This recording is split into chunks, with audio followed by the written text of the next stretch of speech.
I'm Tracy Austin, your host of the People Strategy Podcast. This show provides interviews with organizational leaders and ongoing coaching experiences that highlight elevating people in organizations through a people strategy roadmap. We've been chatting a little bit about evolution and flexibility and changing schedules and all of the fun things. And I know you just got back from a conference where you had the opportunity to hear a little bit about evolution. Yes. So as you know, and maybe your guests don't know this, I'm in the restaurant and hospitality industry. And we work with major restaurant and hospitality brands to bring their brands to life to families with children. And we do that in a really unique and fun way. We create a physical item, usually an entertainment item, that is an extension of their brand. And so we can talk a little bit more about the details of what that looks like. But we have gone to industry events for decades. So C3, the company I work for, we've been a company for 37 years. We just celebrated our 37th birthday. And so there is one conference in particular called RLC. It's Restaurant Leadership Conference. And it is in Scottsdale, Arizona every year, which is amazing. And it's a beautiful hotel we stay in. So that's always a treat. But it brings together the industry leaders and titans to learn about the industry, to network, and to come together to collaborate and really evolve as marketers and as operators in all facets of the restaurant and hospitality industry. One little fun nugget as we were talking, one of the big takeaways I took away this year was around evolution. And anytime you have education sessions, you are always learning and evolving. But one of the things that led me to kind of focus on the word evolution was I got to share with you, selfishly, I felt like I shouldn't be so excited about this, but I was. But Martha Stewart was a keynote speaker.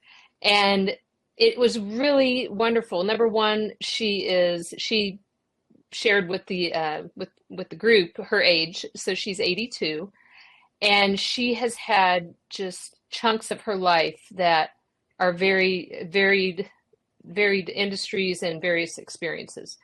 So she started out working in private equity, I believe, and then she was on Wall Street, and then she did catering. And this catering business she started was in her mid-50s. And so what she discovered was people want the opportunity to cook really good things that are simple and have beautiful things to serve them in and entertain their guests. So that was the start of her Martha Stewart Living and the television show, and then her retail side, which talk about evolving. So her first major brand collaboration was with Kmart. And she said at the time, Kmart was way bigger than Walmart and way, way bigger than Target. So it just goes to show you how long ago that was and how in terms of evolving. The blue light specials. Yes. So in terms of evolving, those brands themselves have evolved. But one of the, I don't know if it was a question from the audience, I can't recall if it was the moderator who was interviewing her, talked about her reinventing herself.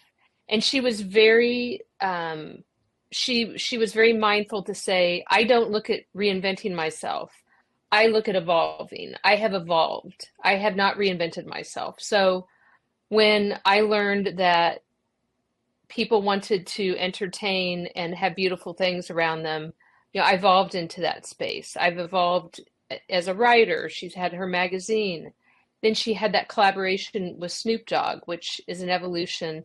And then just 2 years ago at 80, she opened her first restaurant in Las Vegas. So this idea of evolving really got me to think in terms of why we're there as supporters of brands, is brands evolve and our colleagues evolve, our clients evolve, and we can't stop it. And so we need to embrace it, and it's a good thing.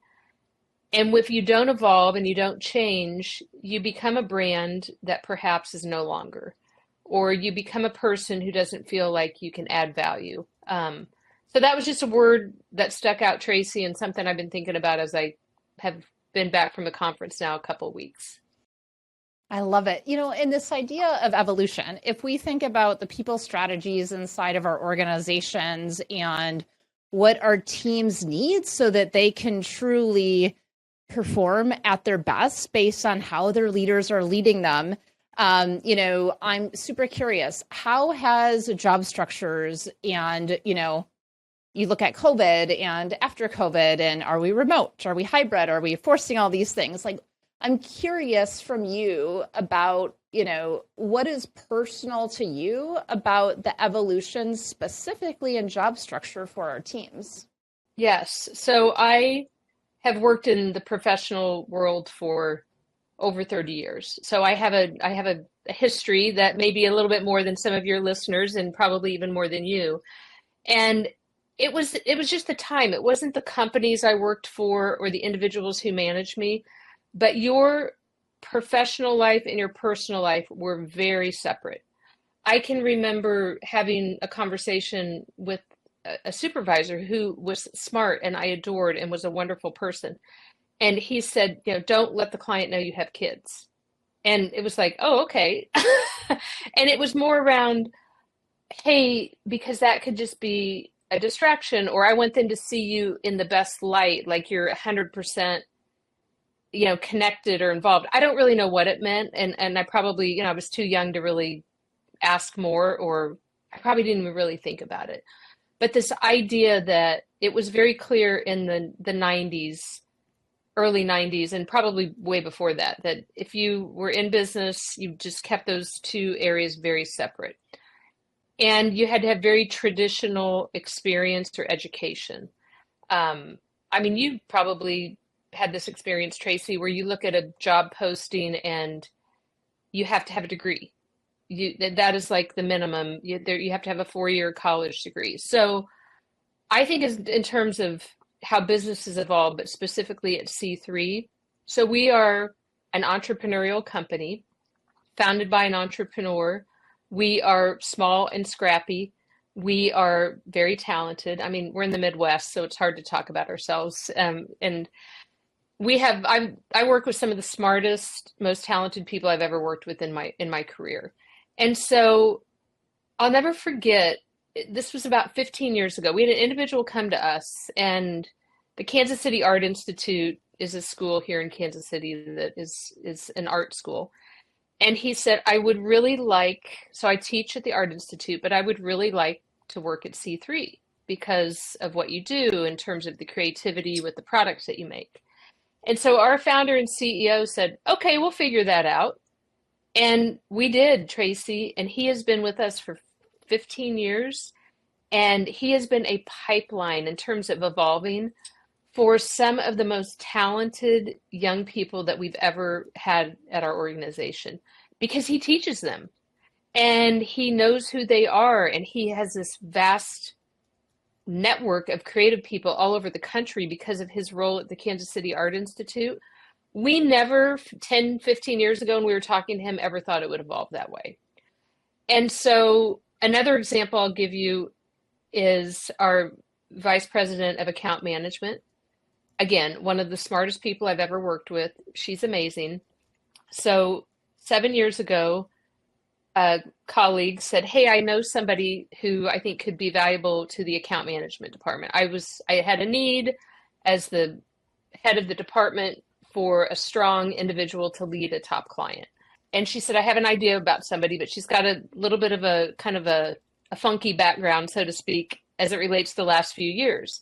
Her husband has been working abroad, so she's lived abroad for 7 years. She has 2 small kids. She doesn't want to come back into it full time.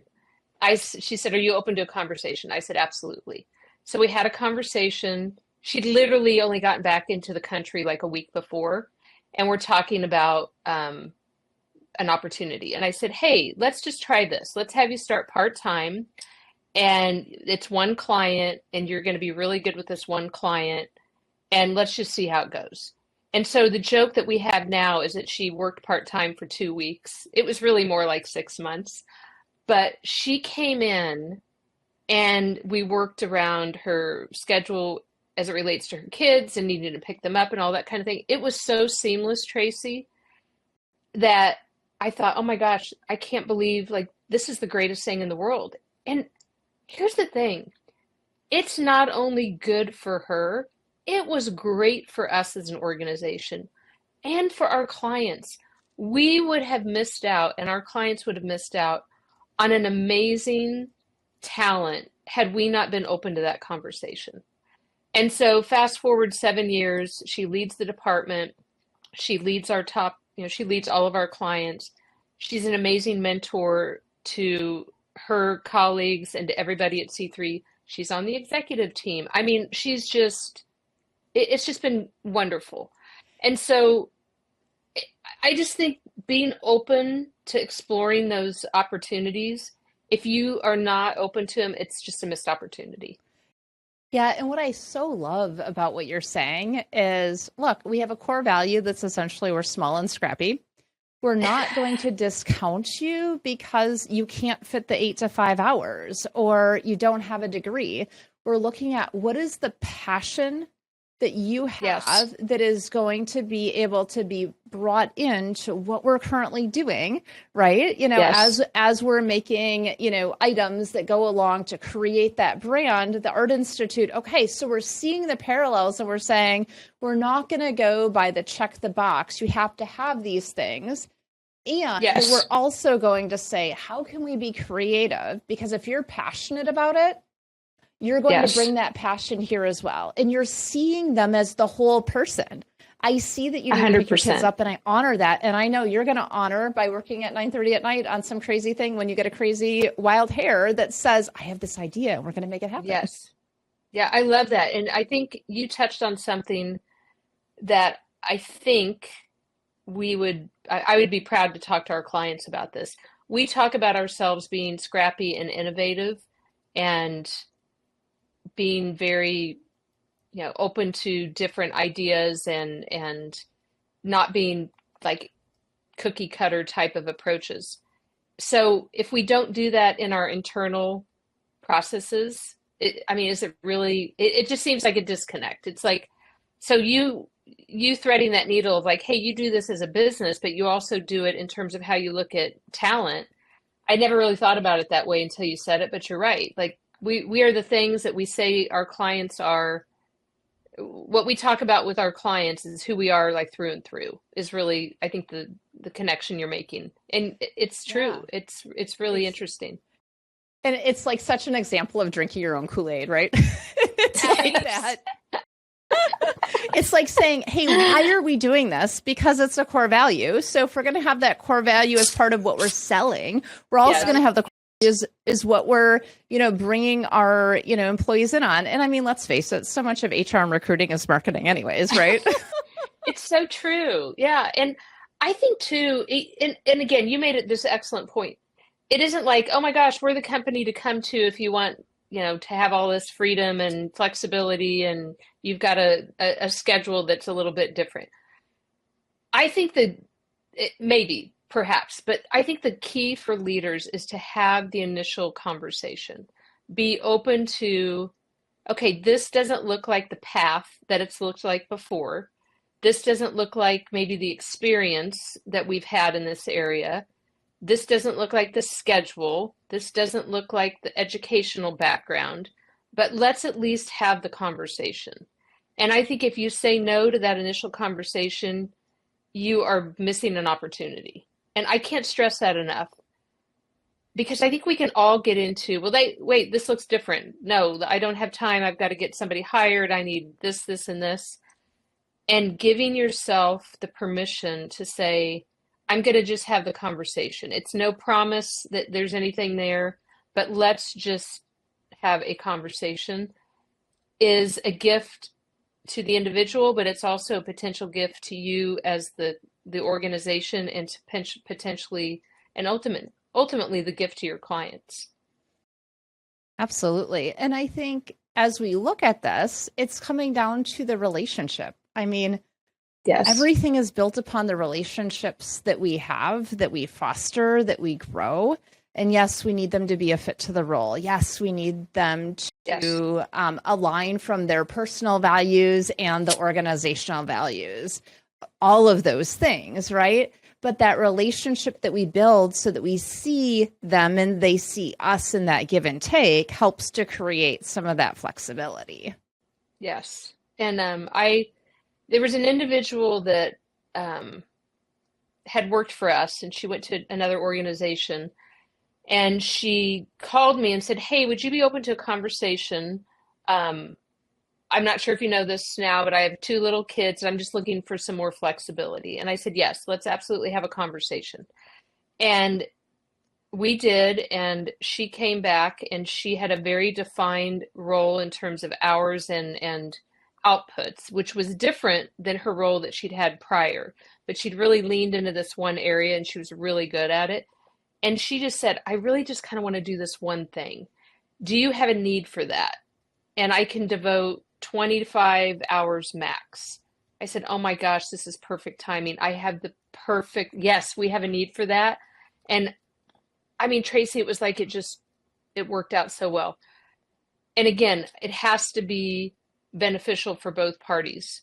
We're not an employment service, and the people that are wanting the job, they deserve the dignity of their skills being respected and their time being respected. It's like, hey, we want you to do something meaningful that can benefit you professionally and personally. So I got to tell you, until I talked about it, like I've got more stories. I mean, we've done it in a way where it's just so much a part of our DNA and how we work. I don't really think of it now as like going outside the box. Right. And I love that, because what I want to tie this together for our listeners is we have a lot of listeners that are in, blue collar industries, whether it's manufacturing or construction. And I want to thread the needle here to say, yes, we're talking about professional positions in this area. Yet I just had a conversation this morning with a client who, manufacturing environment, they've been running 12s, and we've got some burnout happening with some staff. And so the conversation was, let's do a survey, find out what our team needs. And you know what?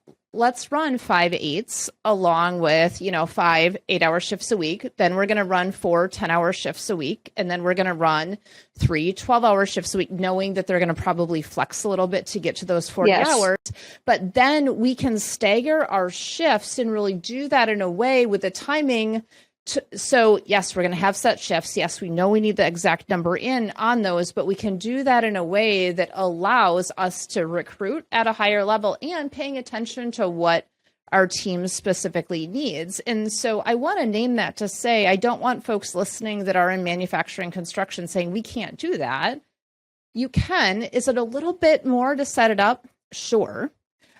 One of those where we can look at it, and another example of this is we have a number of, migrant workers that come in that are going, I want to go to Peru for a month in the summer, or I want to go, back to Colombia for a month, or back to Mexico for a month. Okay, we know our slow time is July. Let's just plan that versus saying, nope, you only get 2 weeks of PTO. We can do an and both so that they feel seen and heard and have both. I am so glad you brought that up, because I feel like so we work with the restaurant industry, and we are in the hospitality industry. So clearly the workers, the frontline workers, would be in a similar situation to the blue collar, more manufacturing workers. And my dad was a plumber. My dad was a blue collar guy. And so when I saw him come home from work, he was dirty and tired. And that to me meant, that is somebody that works hard, and he had an amazing work ethic. And that was my view of work, is it was very much, and my mom was a first generation American. And so she had like secretarial type of jobs. And so my version of work was, and I'll never forget, and sadly my dad died when I was a kid, but I do remember him saying to me once, like, when you grow up, if you ever have an office job, you need to make sure your boss knows where you are at all the time, because if he doesn't see you at your desk, he may think you're not busy and you're not working hard. And I said, okay, Dad, I'll make sure, I know that. But I think you make a good point, Tracy, that it's a mindset, regardless of what the industry is. So it's a mindset to be aware of your colleagues' situations. So in the restaurant industry, they are starting to really be mindful of their staff needs to have some flexibility. And women make up a larger portion, and those women tend to have small children, and they have needs in with daycare and transportation. And how do we look at the whole person? Again, what this no more of this separation, come to work and be this person, and then don't tell us, what you do when you're outside of work. Or just not don't tell us, but just you hire the whole person. We don't hire parts and pieces of people. So I'm really pleased to see the restaurant and hospitality industry having the same conversations you just talked about. Surely it looks different in manufacturing. It looks different in, more of the roles, my dad's, being a plumber, a blue collar guy. That looks a little bit different. The restaurant industry, that looks a little bit different. You can't serve people over Zoom. I get that. You have to be in the restaurant, or you have to be at the hotel, like you're there in a service position. But I think it's the mindset of the leadership to be like, to even have that conversation that you just recounted with, hey, is there a way we could change shift hours? Is there a way we can look at this kind of downtime that we have and maximize individuals' desire to leave the country to be with their family and minimize the impact to our work? I mean, that's just, and again, I think it's being innovative. I think it's being mindful, and it's just getting yourself out of this is how we've always done it kind of mode. And I find that to be so, I'm just so delighted to hear that, because it's better for everybody. It's better for the organizations, for the individuals, and for the ultimate end users, customers. The win-win-win, right?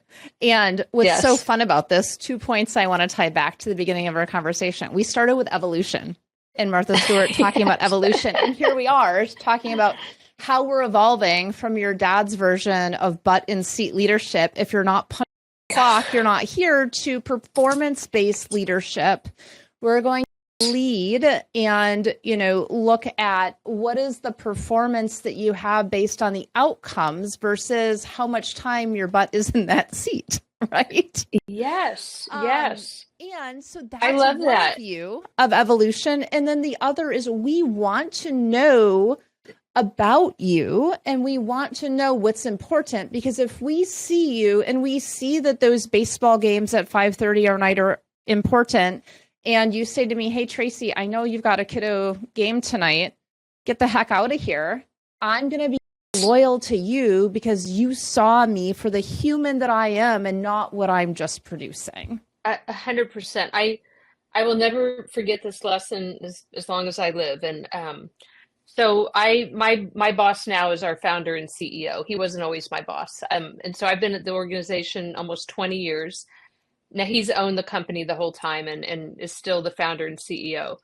But I remember the first time I was in a position to promote somebody. I mean, number one, it was like, oh my gosh, this is amazing. Like, it's such a privilege to be in this position to where you can create an opportunity. And like, it just made me so happy.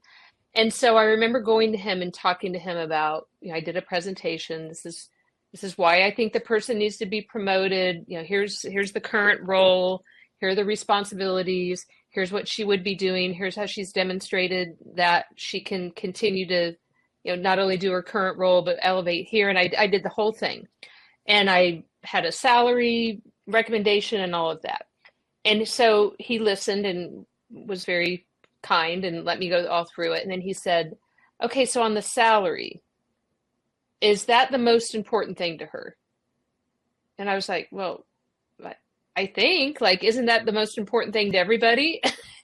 And he's like, no, have you had a conversation with her to say, hey, as we talk about your development, there's many paths that we can go down related to compensation. For many people, it is strictly salary. Let's maximize salary. For some people, it's more about flexibility. For some people, it's more about learning, having opportunities, to learn. Like basically what he was saying to me is, do you know what is important to your direct report? I said, no, I have no idea. I never asked her. And he said, go ask her. Mm-hmm. And it was such a good lesson in that mind shift of having, like you said, no to them.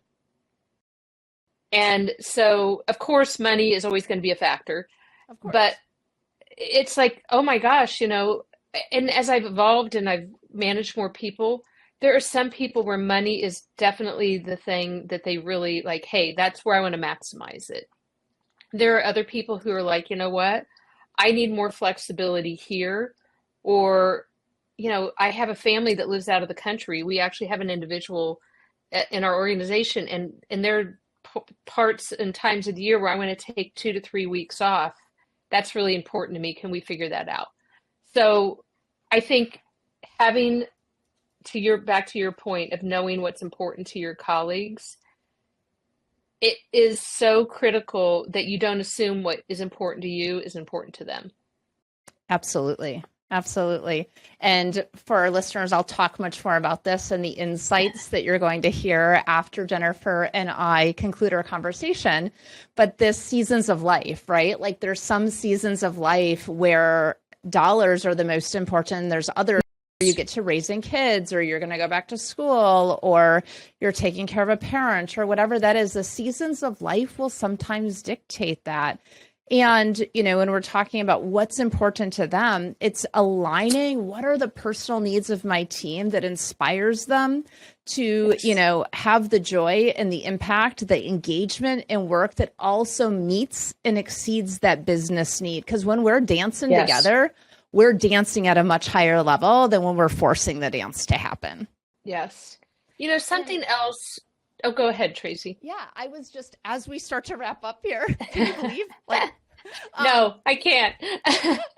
So I'm curious, I want to hear your thought, and I'd love to hear it maybe wrapped into what do you want to leave our listeners with as we put a bow on this evolution of work and how we lead? Yes.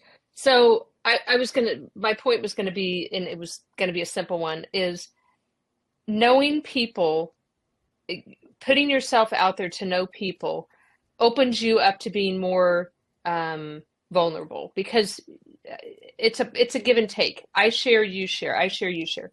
Something else we've done over the last 8 years or so is we've been much more mindful of letting everybody on our team really know more and more about what we do individually. And I'll kind of use an example to explain this. Sometimes you can get in your lane of, finance, and I know all the numbers, and the numbers are the numbers, and I know the numbers. And you've got to make sure that you share out information so everybody has the information where they can add the most value. So we had a situation at a colleague who her husband had a mishap, nothing serious, but he had to have an emergency surgery, and she couldn't go to a planned conference. I said, I can totally slide in and cover for you, because I'm not so divorced from what she does that I can't go in. And anybody really on her team could have done it, but I was the one that had the opportunity to do it. So I want to tie that little kind of nugget in there, is that sometimes individuals can get very protective about their discipline or their area of work. And I'm a big believer in sharing that out so people can so you have a backup, so to speak. You have somebody who can come in, and we never want just one person in an organization to know all the things. We need to make sure that we're cross-training and we all have the information so we can support and help each other out when needed. So I just wanted to make that last little point. I would say that the key takeaways for me based on this conversation are, we always have to be open to growth. Open to growth is twofold, in my opinion. It's knowing yourself and being very mindful of getting to know yourself. And that happens if you're 22 or 72. Constantly understanding who you are and being open to evolving. And it isn't something that you can stop. It's going to happen whether you want to embrace it or not. And here's the thing is that if you are open to just the initial change or the initial thought, you're in a meeting and you're thinking, okay, this person's going to say a thing, or I'm out on the job site and this person's going to suggest we do this process differently than we've ever do it. Just pause and say, okay, I'm going to stop and listen. I'm going to seek to understand. I'm not going to sit there and listen to them and come back with, well, these are all the reasons why it won't work. So really being open to understanding and not just reacting. And here's the thing, all of that is in service of you as an individual growing and evolving, your organization growing and evolving, and your customers, clients, or end users having a better experience with your company or your product than you could have ever imagined. Amazing. Thank you so much for the conversation today, the evolution that we went through as we talked about personal growth and growth in organizations and growth in how we lead. Thank you so much. It's been wonderful. What a gift. Thank you, Tracy. Absolutely. And for our listeners, hang on and I will go through the 3 key insights that I took away from our conversation, along with some of those people strategy actions to start to deliver those outcomes of those business results. And we will have Jennifer's information in the show notes if you're interested in learning more about her or C3 and their environment. Thank you so much for listening today. I'd love to connect with you. If you'd like to connect, you can find me on LinkedIn at Tracy, Traci Austin, and at our website at elevatedtalentconsulting.com. If you'd love to learn more about our process, please reach out to us. And again, thank you so much for listening and sharing your feedback with us through a review. Have a fantastic day.